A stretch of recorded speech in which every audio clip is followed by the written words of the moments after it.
Rate minor वकील हसन को 24 से और 48 घंटे का मनोज तिवारी का वादा आज 15 से 16 दिन होने के बाद भी पूरा नहीं हो पाया है। मैं आपको बता दूं, वकील हसन का परिवार आज भी रोड पर बैठा हुआ है और सबसे पहले मैं नज़ारा आपको दिखा देता हूं। देख सकते हैं चारों तरफ यहाँ पर आज जो है इन्होंने अपना मकान छोड़कर रोड पर तिरपाल डालकर रहने पर ये मजबूर हो गए। ऊपर भी देख सकते हैं एक बारी जो इसकी छत है वो भी इन्होंने तिरपाल से बना रखी है। बारिश हो, आंधी हो, तूफ़ान हो, तमाम समस्याएं इनको आती हैं, लेकिन ये जो पिन्नी है, पिन्नी की वजह से कुछ समस्याएं इनको, जैसे धूप जैसी समस्या या हवा जैसी समस्या से तो इन्हें राहत मिल जाती है, लेकिन कहीं ना कहीं जो बारिश हो या मौसम ज़्यादा ख़राब होता है तो उससे इन्हें बड़ा नुकसान भी यहाँ हो सकता है।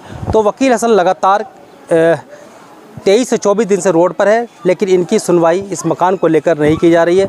मनोज तिवारी को फ़िलहाल यहाँ से लोकसभा का टिकट दोबारा हो चुका है और पूरी तैयारियां, मीटिंग का दौर भी मनोज तिवारी का लगातार चल रहा है, लेकिन वकील हसन जो रेट माइनर थे, जिन्होंने 41 मज़दूरों की जान उत्तरकाशी का टनल से बचाई थी, वो आज भी रोड पर है। उनका परिवार रोड पर है, उनके बच्चों की पढ़ाई लिखाई तमाम चीज़ें ख़राब हो रही हैं, लेकिन उनकी जो समस्या है उनका समाधान ना तो मनोज तिवारी जी की तरफ से कराया जा रहा है, ना दिल्ली एलजी की तरफ से कराया जा रहा है, ना सेंट्रल गवर्नमेंट की तरफ से कराया जा रहा है। तो हम वकील हसन से बात करते हैं कि वकील हसन को क्या कुछ जानकारी है, क्या कुछ अपडेट अभी तक इनको और मिल पाई है। वकील जी, आज आपको 23-24 दिन बैठे हो चुके हैं रोड पर और मनोज तिवारी जी का ही वादा था, एलजी साहब का ही वादा था, आपको जल्द से जल्द मकान दे दिया जाएगा, आपके परिवार को बसा दिया जाएगा, लेकिन क्या कुछ अभी तक हो पाया है? अभी हमें शुरू में तो एलजी साहब ने भी आश्वासन दिया कि हम इन्हें कंपनसेट भी करेंगे और इनका मकान भी बनवाएंगे, और यही बात हमारे मनोज तिवारी जी ने भी कही कि हम उन्हें हमारे देश के हीरो हैं, हम उन्हें उनका मकान देंगे और उनके लिए व्यवस्था जो उनका नुकसान हुआ उनका पूरा कराएंगे। लेकिन आज 22-23 दिन हो चुके हैं, आज भी मैं वहीं बैठा हूँ जहाँ उस शुरू वाले दिन बैठा था। 2-3 दिन तो लोगों ने बोला मेरे से, 2-4-6 दिन रहा मामला, उसके बाद किसी ने ये नहीं पूछा वकील कहाँ है या कहाँ नहीं पड़ा हुआ है। उन्हें कुछ भी लेना देना नहीं, वे सिर्फ अपने काम में व्यस्त है, उनके लिए सिर्फ अपना काम इम्पोर्टेंट है, दूसरा ज़िंदगी भाड़ में जाए, उनके बच्चे भाड़ में जाए, हमारे बच्चे भाड़ में जाए, उन्हें इस चीज़ से कोई लेना देना नहीं है। हम यहाँ पर बरसात भी हमारे सर से निकल रही है, क्या नाम, यह बारिश हो रही है, हवाएं चल रही है, धूल उड़ रही है और हम रोड पे बैठे हुए हैं, लेकिन पता नहीं किस तरीके की लोगों की राजनीति होगी, उनसे इंसानियत नाम की चीज़ है ही नहीं। मनोज तिवारी ने जब वादा किया था आपसे कि 24 से 48 घंटे में आपको मकान हम दिलवा देंगे, आपका इंतज़ाम करा देंगे, उसके बाद क्या वकील हसन आपकी बात मनोज तिवारी से हुई? क्या कुछ उन्होंने? जी, मनोज तिवारी जिस दिन आए थे उन्होंने उस दिन आश्वासन दिया, उसके बाद सिर्फ मैसेज में मेरी 2-4 बात हुई है, फ़ोन पे कोई भी मेरी बात उनसे नहीं हो पाई है ना। उसके बाद तो उन्होंने मैसेज का जो मेरा जवाब वो भी देना छोड़ दिया है, तो उनसे मेरा कोई भी रब्ता नहीं है और ना उनसे कोई मेरा मिलना हुआ है और ना ही उनकी तरफ से कोई बात भी आई है इस चीज़ की कि वो मेरे लिए कुछ कर रहे हैं।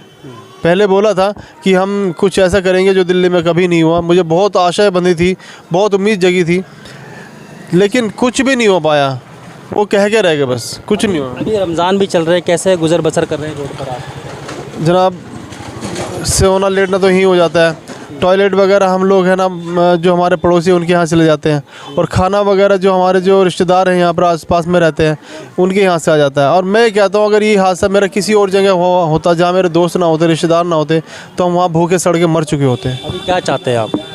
मैं बहुत तो बार बार बोल रहे हैं, चाहने वाली बात तो आप बार बार बोल रहे हैं, लेकिन कुछ हो नहीं रहा है, फिर भी एक नया कोई मैसेज सरकार को देना चाहते हैं?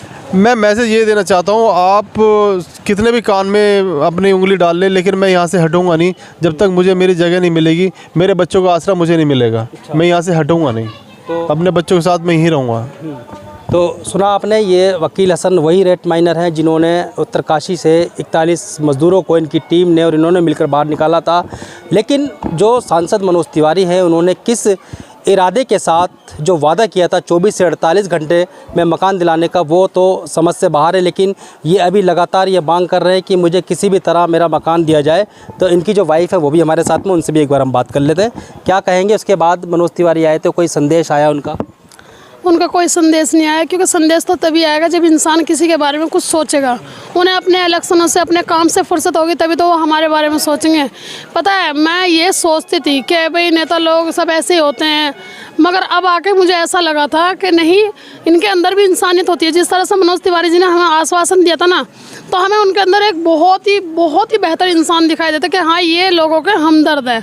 मगर जिस तरह से फिर उन्होंने हमें इग्नोर मारा है ना, जैसे उन्हें टिकट मिला यहाँ सर, टिकट मिलने के बाद में जिस तरह से वो अपने काम में व्यस्त हो गए। वो सोनिया विहार में आए थे, जिस दिन हमारे से मीटिंग थी ना उनकी, हमारा फ़ोन इग्नोर करके उन्होंने कहा, उनके पीए ने बताया कि उनकी मीटिंग है, आज वो बिज़ी हैं, तो बाद में देखते क्या होता। पता लगता है कि सोनिया विहार में सिलेंडर और कंबल बांट रहे हैं वो। सोनिया विहार मेरे घर से कितनी दूर है? क्या मनोज तिवारी जी अगर चाहते 5 मिनट का टाइम निकाल के मेरे घर नहीं आ सकते थे? पर नहीं, उन्हें सिर्फ इलेक्शन से मतलब है, उन्हें अपनी कुर्सी से मतलब है, उन्हें गरीब जनता से कोई मतलब नहीं है। अगर कोई रोड पे मर भी रहा होगा ना, उन्हें तब भी अपनी सीट से मतलब है। उन्हें ये नहीं दिखाई दे रहा। हम लोगों ने ये कहा था उनसे कि सर, रोजे शुरू होने वाले हैं, रोज़ों से पहले कम से कम हमें हमारे घर में आप अंदर कर देना। उन्होंने इतना पक्का आश्वासन दिया 24 से 48 दिन का, 48 घंटे का। हम तो बिल्कुल ऐसे निश्चिंत हो गए थे। मैंने कहा समझो हमारा मकान हमें मिल गया। मगर 24 से 48 घंटे क्या, आज हमें 23 दिन हो गए यहाँ बैठे हुए। मैसेज करते रहे, कॉल करते रहे, उनका कोई भी जवाब नहीं है। अब अगर वो ये सोच रहे हों कि भाई इस तरीके से अभी 2 दिन में 4 दिन में, एलजी के यहाँ से एलजी भी ये कह रहे थे कि हमें बड़ा दुख हो रहा है। मनोज तिवारी जी भी कह रहे थे हमें बहुत दुख हो रहा है कि वकील हसन का मकान टूट गया। उन्होंने कहा कि हम प्रबंध कर रहे हैं। मनोज तिवारी जी ने भी कहा था, एलजी ने भी कहा था, और पूरी मीडिया के सामने कहा था, ये नहीं कि अकेले में कहा था। हम बहुत खुश हो गए थे, हमें लगा था अब हमारा मकान मिल जाएगा। भाई इन्होंने गलती से इनसे मकान टूट गया तो अपनी गलती है, सुधारेंगे। एलजी के यहाँ जा रहे हैं, कोई मिलने के लिए तैयार नहीं है, वो हमारा बेवकूफ़ बना रहे हैं। हम फ़ोन कर रहे हैं, वो लोग कह रहे हैं कि जो आज की मीटिंग थी वो सब कैंसिल कर दिए हैं क्योंकि अभी सर को टाइम नहीं है। टाइम नहीं, वो हमें टलका रहे हैं, वो हमें बहका रहे हैं। उन्हें पता है कि ये मामला थोड़ा ठंडा हो जाएगा, मामला ख़त्म नहीं होगा। ना आज होगा, ना कल होगा, ना परसों होगा। चाहे इसे 1 दिन के लिए करें, चाहे 1 महीने के लिए करें, चाहे 1 साल लग जाए, मकान तो मेरा सरकार को मुझे देना पड़ेगा। तो सुना आपने कितनी नाराज़गी वकील हसन की वाइफ ने ख़ास तौर पर मनोज तिवारी सांसद के लिए और दिल्ली के एलजी साहब के लिए जताई है, क्योंकि इनको 24 से 48 घंटे का टाइम मनोज तिवारी जी की तरफ से दिया गया था, ख़ास तौर पर एलजी साहब की तरफ से भी दिया गया था। लेकिन उसके बावजूद भी आज इन्हें 23 से 24 दिन हो चुके हैं रोड बैठे हुए, लेकिन अभी तक इनका कोई समाधान ना तो एलजी की तरफ से किया गया और ना सांसद मनोज तिवारी जी की तरफ से किया गया। हालाँकि मनोज तिवारी अब उत्तर पूर्वी जिला से प्रत्याशी भी घोषित हो चुके हैं और उन्होंने अपने लोकसभा जो उनकी सीट है उससे उन्होंने लोगों से मीटिंग भी लेना शुरू कर दिया। लेकिन अब ये जो परिवार है, जो रेट माइनर है, ये अभी भी रोड पे बैठा हुआ दिखाई दे रहा है और अपनी जो समस्या है उसको मनोज तिवारी से लगातार समाधान करने की बात कहता हुआ नज़र आ रहा है। दिल्ली से Khalil Ansari, JKS TV news.